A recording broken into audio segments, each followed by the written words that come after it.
Hello students, today I am teaching the mathematics of class 12th exercise 7.1 integration.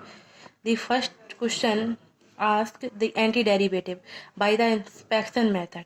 Inspection method का मतलब होता है जो हमें देखने मात्र से पता चले, मीन्स समझने निरीक्षण करने से ही पता चल जाए, वो एंटीडेरिवेटिव हो जाता है।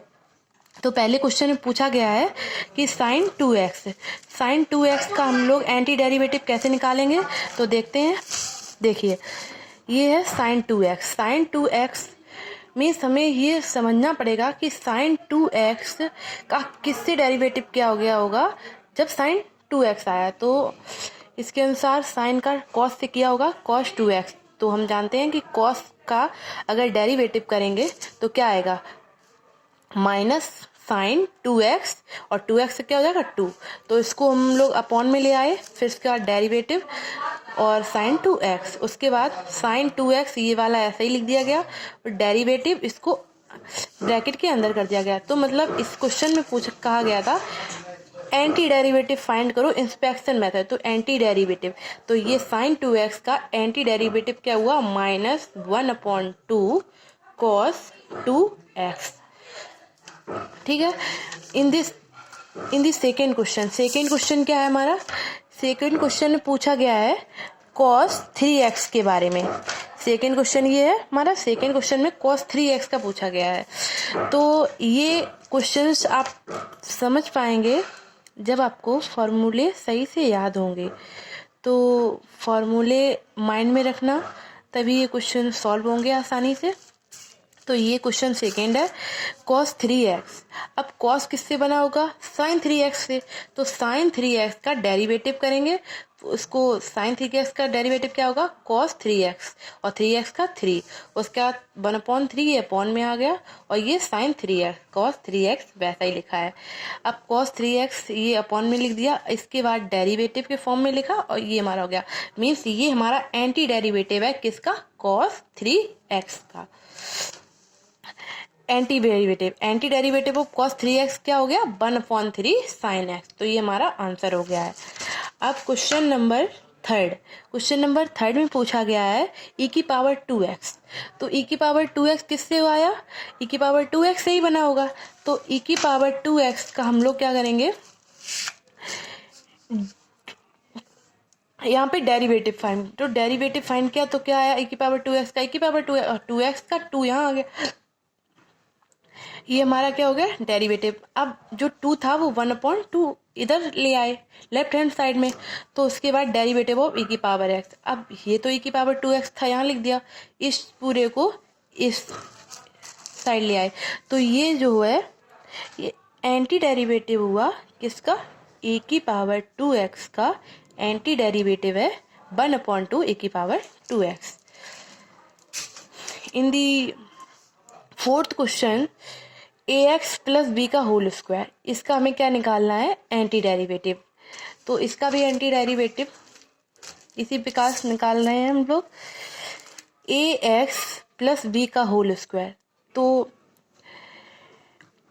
डेरिवेटिव में क्या होता है, जब डेरिवेटिव हम लोग किसी चीज़ का निकालते हैं तो उसमें एक पावर माइनस कर दी जाती है। तो मतलब इसमें एक पावर कम की गई होगी, तभी तो यहाँ 2 है। तो इसमें हम लोग एक पावर ऐड करके लिखेंगे और फिर इसका हम लोग डेरिवेटिव निकालेंगे। तो देखिए ये वही आ गया है।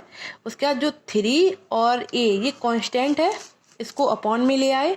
उसके बाद ये वाली चीज़ वैसी ही लिखी है सेम।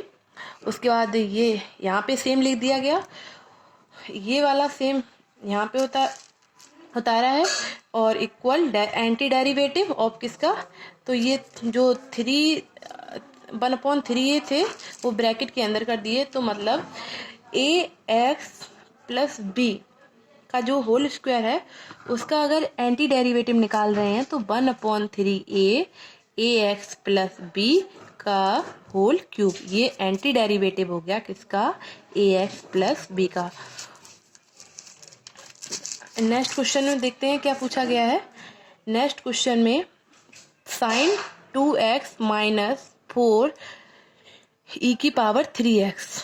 तो फिफ्थ क्वेश्चन देखते हैं हम लोग कि ये क्वेश्चन इसमें क्या किया गया है, तो ये है क्वेश्चन साइन 2x 4e की पावर 3x। इस क्वेश्चन को सॉल्व करने के लिए साइन 2x का अलग से एंटी डेरिवेटिव निकालेंगे और 4e की पावर 3x का इसका अलग से निकालेंगे। उसके बाद इसको कंबाइन कर देंगे और हमारा क्वेश्चन हो जाएगा।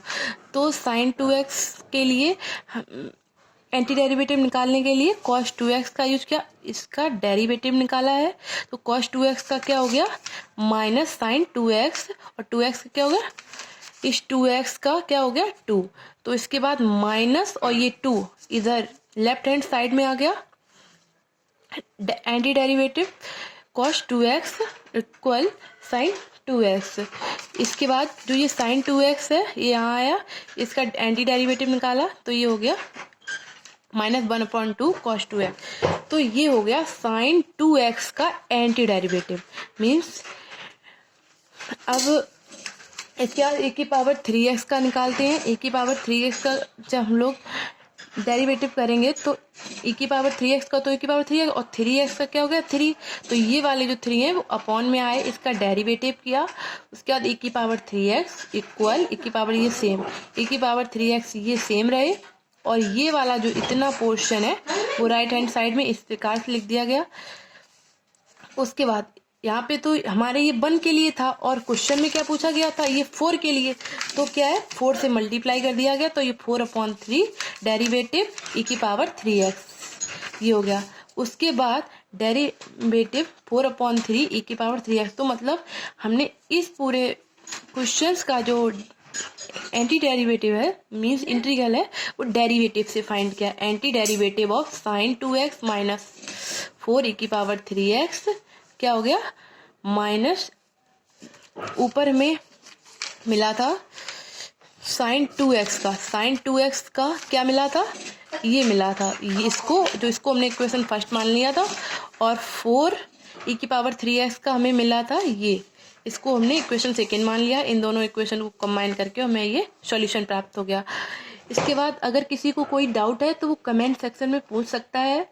अगर वीडियो अच्छी लगी है और अनदर अपडेट पाना चाहते हैं तो आप हमारे चैनल को सब्सक्राइब कर सकते हैं। Thanks for watching this video. Thanks.